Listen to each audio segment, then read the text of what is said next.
Palembang Express dan My Office Coworking Space Palembang mempersembahkan podcast ceritanya anak Palembang.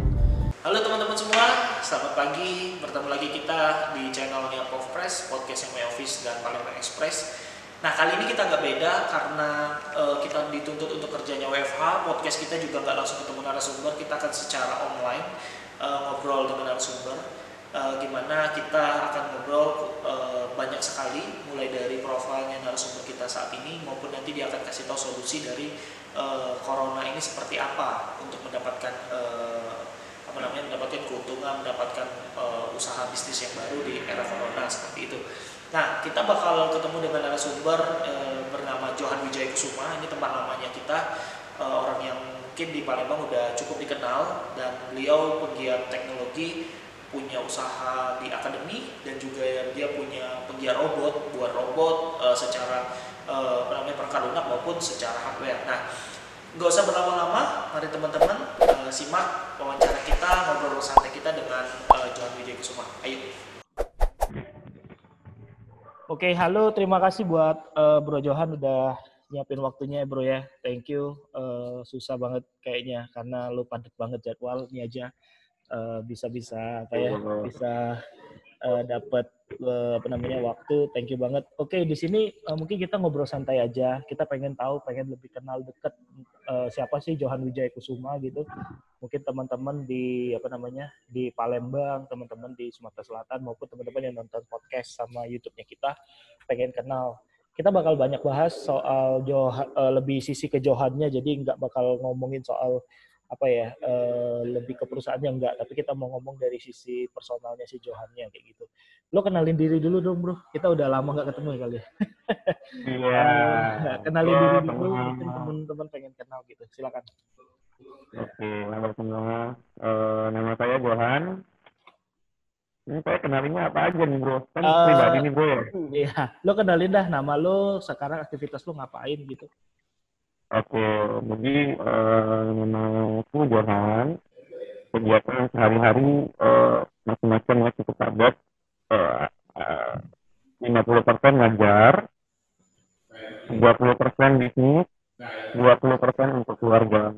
Yes. Jadi lo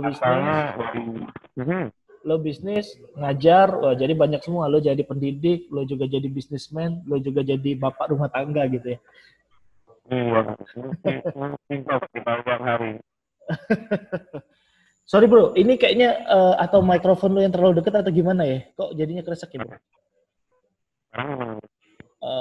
Masih kayak nggak jelas gitu.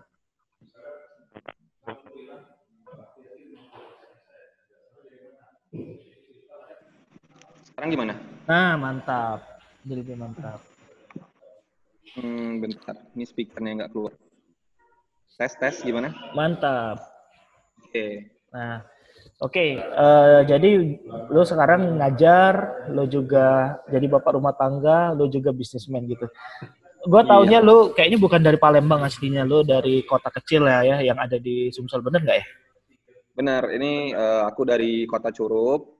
Curup itu salah satu kota kecil kabupaten di Provinsi Bengkulu, tapi lebih dekat ke Linggau sih sebenarnya daripada ke Bengkulunya. Berarti di luar kota lebih kecil lagi gitu ya? Iya benar, kota kecil. Kalau Curup itu yang gue tahu dingin ya Bang ya? Sangat dingin. Bahkan di situ nggak mandi pun nggak apa-apa harusnya.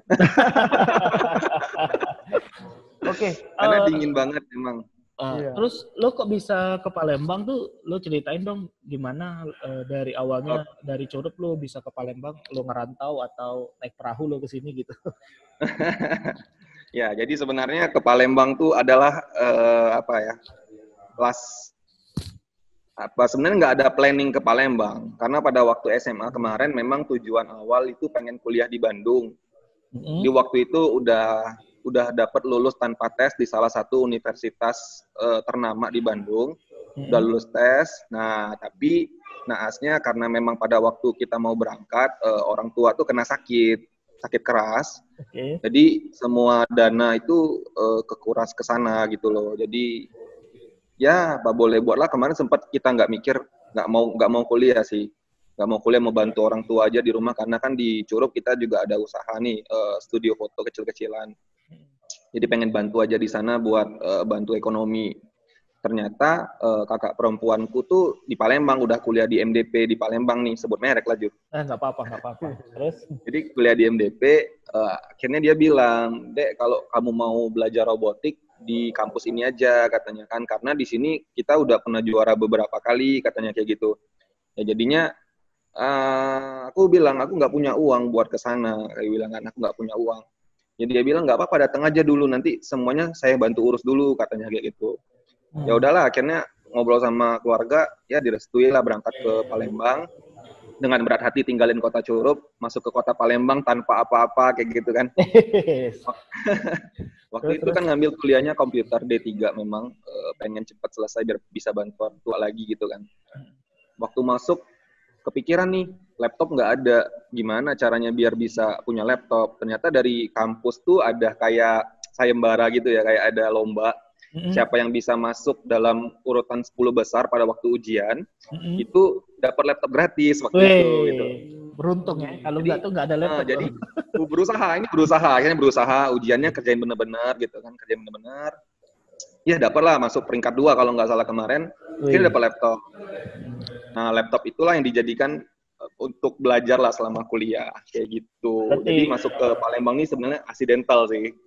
Kepepet juga berarti ya bro? Iya. Di samping kita waktu di Palembang kemarin mau makan aja susah banget sebenarnya. Akhirnya ya sambil kuliah tuh nggak sempat belajar full sih kemarin waktu kuliah. Jadi waktu semester 1, semester 2 tuh masa-masa paling sulit buat gua. Karena waktu itu makan aja susah gitu loh. Mau makan tuh susah. Kita sampai kerja jaga toko orang gitu kan, upahnya nggak seberapa gitu kan. Terus ngalur kidul macem-macem lah kayak gitu loh. Belajar sana, belajar sini, belajar main saham juga dengan uang kecil-kecilan, akhirnya loss gitu kan. Nah, akhirnya yang agak buat mendingan itu ya waktu mulai buka bimbel. Jadi kebetulan waktu itu ada beberapa murid private, ya kita buka kelas privat aja gitu loh. Nah, itu dulu di udah tempat kelas private, privatnya lo di mana dulu? Kita bagi waktu nih. Udah mulai bisa bagi waktu, di mana aku bisa kuliah, habis kuliah aku bisa research, malamnya aku baru ngajar. Jadi pembagian waktunya tiap hari kayak gitu, sampai nggak ada waktu buat diri sendiri sih dulu. Pacaran juga nggak ada waktu berarti ya? Untuk pacaran ada lah ya, disediakan memang. Oke. Ini menarik. Tadi kan lo sebut ngomongnya soal ini di sini ada kalau mau belajar robotik ke MDP aja gitu ya. Di sini udah sering lomba juara gitu. Nah, itu pada saat itu lo udah memang pengen masuk ke dunia robotik atau gimana sih? Kok bisa ada kalimat lo mau belajar robotik kayak gitu di situ? Ya, jadi sebenarnya waktu aku SMA, aku tuh udah ngelihat ada potensi bagus di dunia robotik sebenarnya pada waktu kuliah. Waktu SMA ya, sorry ya. Ini ada potensi bagus di dunia robotik karena memang basisku aku suka bongkar-bongkar sesuatu gitu. Aku belajar hal-hal baru. Jadi aku ngeliat kayaknya kedepannya nih robotik bakalan maju kayak gitu loh. Jadi aku memang dari SMA tuh pengen banget belajar robotik. Milih kampus yang di Bandung pun itu udah juara robotik internasional sih. Oke. Jadi memang dari kecil lo hobi oprak-aprik inilah ya, barang-barang lah gitu ya. Mesin-mesin kayak gitu untuk lo jadiin robot kayak gitu ya bro. Benar bro. Oke. Nah yang gua tahu lo tamat kuliah gitu. Selama lo habis tamat kuliah lo ngapain sih? Lo langsung kerja, apa lo kerja dulu, atau lo langsung jadi bisnismen kan? Itu gua nggak tahu profil lo. Boleh lo ceritain sih, abis lo tamat kuliah lo ngapain kayak gitu? Oke, jadi habis kuliah D3, gue lanjut lagi S1 sih. Nah, sambil S1 gue buka usaha namanya Cyborg IT Center. Jadi itu tempat anak-anak belajar IT sih, ngoding gitu, belajar buat games gitu kan. Karena kita pikir ya Palembang butuh yang seperti itu, karena di Palembang susah banget buat cari teman-teman ngumpul buat belajar tuh susah gitu kan. Nah, habis kuliah S1 sebenarnya gue mau lanjut S2 kemarin, dan gue udah diterima di Australia. Udah dapat LOE tapi masalahnya di dana lagi nih ujung-ujungnya nih. Karena kemarin ngajuin beasiswa, mentalnya di tahap terakhir sih, di tahapnya wawancara. Jadi gagal di sana aja. Akhirnya ya memutuskan untuk lanjut buka usaha. Jadi Cyborg-nya kemarin sempat di stop dulu selama 1 semester kalau nggak salah. karena fokus buat ngambil beasiswa. Lanjutin lagi, ya mulai dari nol lagi sih sebenarnya, karena kalau udah di stop tuh ternyata bisnis tuh nggak bisa berkembang seperti biasanya gitu loh. Harus mulai lagi dari. Oke. Nah, kemudian juga Terus? Setelah buka lagi Cyborg, ya ada teman-teman yang memang kita udah tim lama di Cyborg, itu kita coba ide baru gitu kan, coba ide baru untuk buat yang namanya startup. Pada waktu itu di Palembang startup mungkin nggak ada yang ngerti lah apa itu startup gitu kan. Karena kita memang suka baca-bacanya berita-berita nasional, ya kita coba-coba buat gitu loh. Terus lo bikin startup dulu bukan Alpha Fresh, yang gue inget waktu kita masuk Metro TV itu namanya Pasti Fresh bro, kalau nggak salah. Iya benar. Jadi waktu itu namanya Pasti Fresh. Pasti Fresh itu aplikasi yang bergerak di bidang jasa pengantaran sayur-sayur dan buah-buah segar serta daging juga gitu di Kota Palembang. Waktu itu kita mulainya kecil-kecilan banget sih sebenarnya, buat aplikasi, selesai langsung dipublish, share-nya cuma lewat WhatsApp doang, tapi ya puji syukur lah ada respon dari masyarakat walaupun nggak banyak gitu loh. Tapi lo kok bisa kepikiran sih? Zaman itu kan orang mungkin teknologi mungkin belum terlalu gimana ya.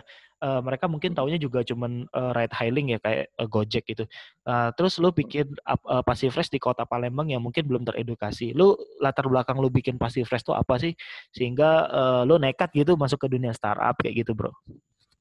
Oke, jadi kan gue dari Curup ya. Curup itu kalau teman-teman tahu tuh daerah penghasil sayur.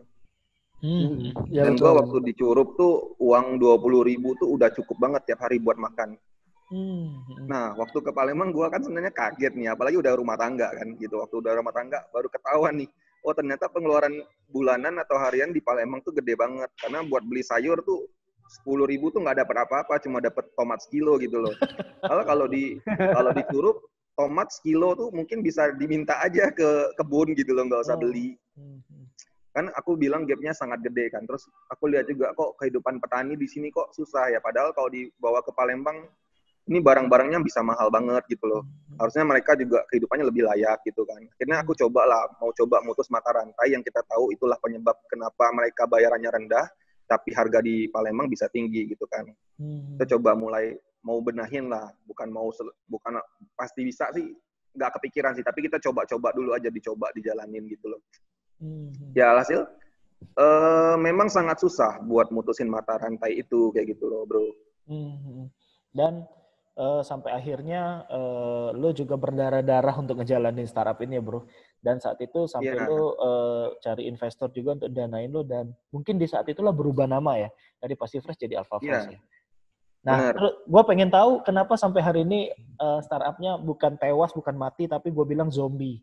Kenapa zombie? Sebenarnya masih bisa hidup lagi kalau ada orang yang mau nerusin. Itu kenapa sih bisa sampai drop atau sampai nge-zombie kayak gitu bro? Oke. Jadi sebenarnya dulu gue nggak mau cari investor sih sebenarnya ya. Gue coba pengen jalanin aja sendiri dengan teman-teman gitu kan.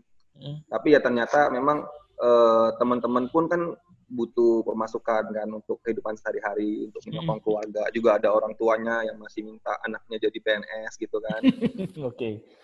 Ya jadi alhasil ya karena gue nggak mampu kan. Akhirnya ya coba gue tawarin aja deh sama orang-orang yang kira-kira berminat untuk invest. Ternyata dapet. Hanya kita berubah nama kan waktu itu bro. Iya. Nah, kenapa itu bisa sampai stop?